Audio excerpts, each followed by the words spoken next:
Well, for the last 30 years, there has been a certain list put together by our guest. Mr. Blackwell, good morning. Good morning, Ken. How are you? I'm terrific. It's nice to visit with you. Oh, it's wonderful. I'm sorry, we kind of missed each other last week. I'm sure you told your audience I'd be around, but I must have been off in La La Land or something. Who knows? Well, my people talk to your people, and they get it all confused, so. Nothing new about that. We're able to make connections today, so that's terrific. That's great. It has been about 30 years. How did this list come about, this worst dress list that you came up with? Well, the list really just came out of an editorial. I just wrote an editorial story for a Sunday supplement magazine, and it was never intended to be a list. It was only intended to be a story about Hollywood and who looked good and who didn't. Well, little did I think that the world was ready for something so negative. But the negative becomes a positive, and that seems to be the way all of society is operating lately. If you're a really negative personality and you've done something that is outrageous or crazy or kooky or wrong, you become a major star. It's getting so that nice people have to hide away in closets, and which is really a shame. But this list was never intended to be anything more than a statement about who looks good and who looks bad. And some of the most famous people in the world have made it, and some have gotten off the list, too, as they've changed their wardrobes, huh?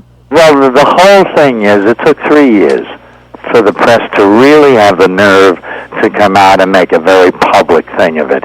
And so after the 3 years, and it's 35 years now, as a matter of fact, after the 3 years it became international. And naturally, we only did the world's most famous people because you had to see them, Ken, the minute I said the name. If I say Cher, you get an instant picture. If I say Madonna, you get an instant picture. Yeah. What is the sense of telling you about Becky Glucksberg? I mean, who knows what Becky's wearing?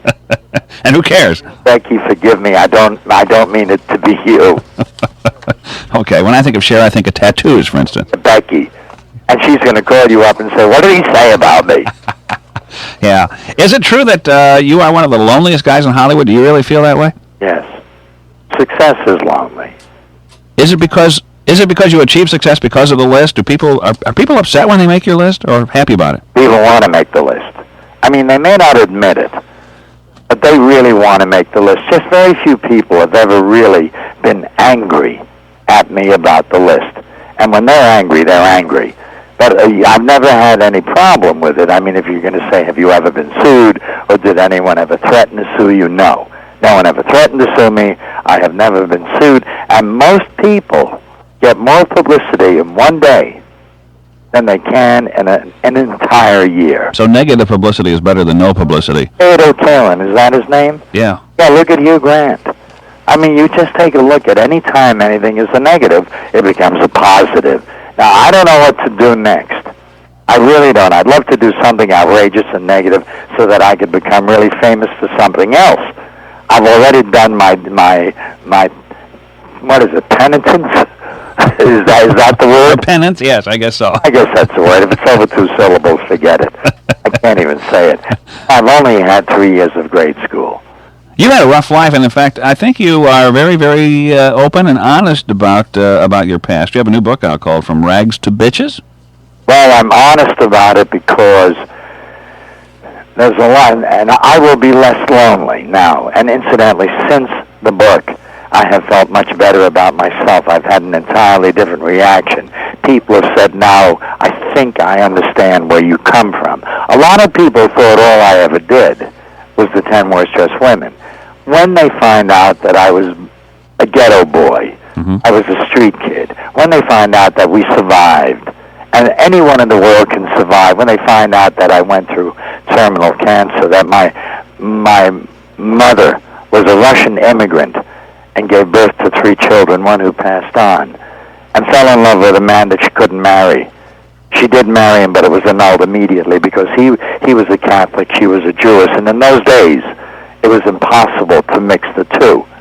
And when they find out that I was with Mae West on Broadway, I was with Howard Hughes as an actor, that I was desperately in love with Judy Garland, Rita Hayworth was one of my favorite people, Lily Pons was the world's greatest bitch in the world to try to dress, Jane Mansfield was one of the most dynamite ladies, anyone ever wanted to meet, and one of the sweetest human beings in the world. How was Mae West? Mae was power hungry. Mae wanted power. Mae wanted to be able to rule. And I don't think Mae was as sexual as she was commanding. Mae wanted to be able to rule the roost. Mm-hmm. I don't think she really dealt physically in sexual things. Would we learn anything about her by watching her movies, or is that just a complete... I learned anything about it because that was the persona Mae sold to the studios. And by the way, did you know that she wrote all her own dialogue? I did know that she wrote it for My Little Chickadee, but I didn't know for her other ones, no. She wrote it for a lot of things. Wow. As a matter of fact, she got into the habit of doing that when I was with her on Broadway in Catherine Was Great, produced by Mike Todd. And you know something, it's all well and good to throw an ad lib in, but when you're standing there waiting for a cue and you've learned a script and Mae takes off her ad libs, you've got a lot of egg on your face. Yeah, you don't know where you're going to go next, right? So, I mean, what do you try to do? You try to clown it up. Well, if you clown it up and you act like, you know, something hits you in the face with like a pie, Mae would give you a 2-week notice, which means you are fired in 2 weeks. That was equity ruling, the union ruling. Mm-hmm. But in order to have power, Mae used to give almost the entire cast a 2-week notice every day of her life. That meant that any given night you could be fired legally, which that is power. Yeah, I guess that would be, yeah. And pretty rough place to be. But then I went on and I danced with things like, with people like Gypsy Rose Lee, which was a wonderful experience. Yeah. I've met wonderful people in Hollywood. Rita Hayworth, who was charming, Rita Consino.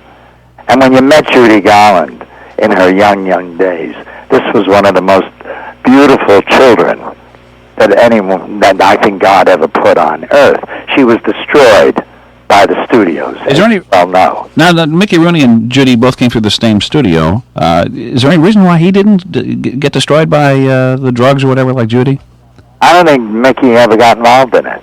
Okay. I don't think Mickey ever was pushed into that. To my knowledge, he was not. I mean, I'm not saying that it didn't happen to some degree, but I am saying that I was never aware of it. In Judy Garland's case, it was very obvious. I mean, they pushed that child far beyond what was even reasonable. And when she wound up in the condition she wound up, there was little wonder. Mm-hmm. And of course, Liza, you know, went through a little period of her life where there was a lot of confusion, a lot of unhappiness. You know something, Ken? Success is not always a happy place. Bette Midler made a statement once, the whole trouble with success is you're alone. And if you really don't want to get mixed up in a lot of problems, you're very much alone. Just think of this. Here's Bette Midler, here's Judy, here's Rita Hayworth, here's even Blackwell, or whoever you want to name. And you've got a pretty good name in society, right? Mm-hmm. But people won't call you up and say, what are you doing for dinner tonight? They think that they can't call you because you're a name, you're too big, you're busy. People don't say you want to go to a movie. People don't say, can I come and have a cup of coffee with you? And if you call someone and you want to just be with them, they don't understand that. You've got to keep that wall up. You've got to keep a scrim up so that no one reads you. That even happens like in high school. The cheerleaders, sometimes you find out, aren't asked out on dates because all the guys think that they're always going out. And they're always home. Yeah, they're home. Yeah, they're home having what? Potluck lunches? I think. Come on. Yeah, that's right. Are they brown paper bagging it to the local market or something? I don't understand this. The pity of success is the people that really are there with you. Maybe are the ones that love you the most. Yeah. But if you stop and think about it, they don't stop and say you're terrific, you're wonderful. And, you know, we need this kind of stroking. Somebody said they saw Ron Howard down at Disney World one time. And somebody here at the station. And they said that there were all kinds of people just gathering around, but they didn't really say hi or talk to him. He was trying to eat a meal with his family or whatever in one restaurant down there.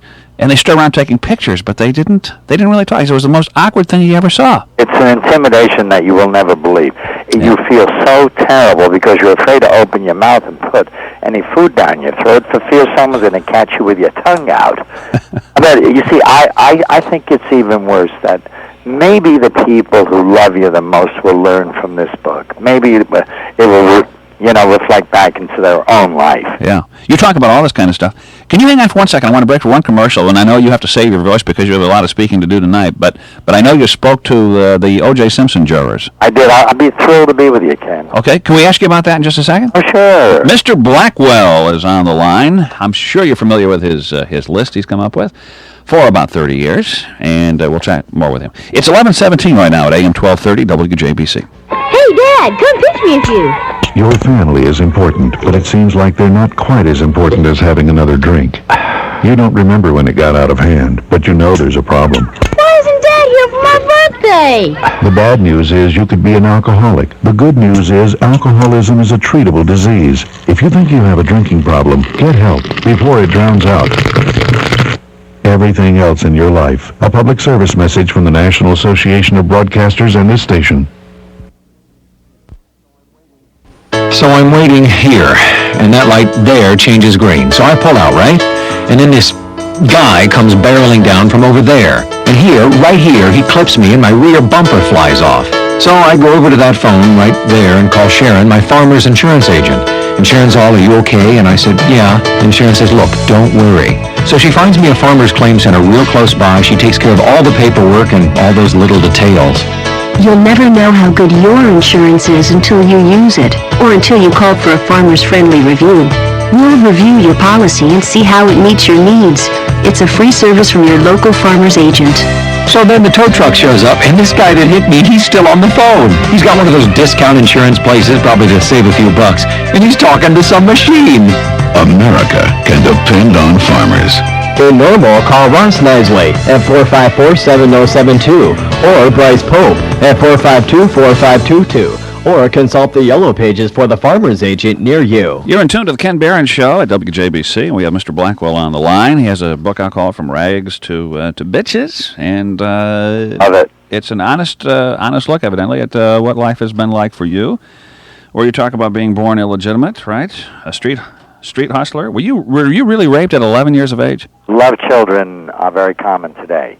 Wow. Those days, for a woman to have a child that did not have a father was really a disgrace. Yeah. It says here you were raped, though, at 11? But can I correct something? Yeah, I was raped.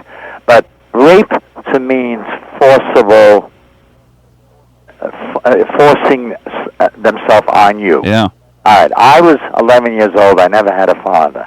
I never had affection. I had a man my mother was married to who tried to kill me when I was 7 years old when he found out I wasn't his son. I mean, he literally tried to kill my mother and myself. Wow. All of this beating, wife beating, is not uncommon, by the way. It goes back as long as history. Anyway, at 11 years old, I was in a boys' camp. Mother was the camp mother, and we were able to go away for nothing because we had no money. And the man who taught theater, Saturday night was always a night the kids put on a show. For some reason or other, decided I'd be his new game. And he seduced me in his cabin. Now, rape would have meant to me that he tied me down and forced himself on me or forced me to do something. Mm-hmm. I stood there very willingly, not knowing. I did not understand or know what this man was doing to me. I had never experienced anything like it at 11 years old. I didn't know the meaning of the word sex. To me, it was not even in my vocabulary. I didn't understand it.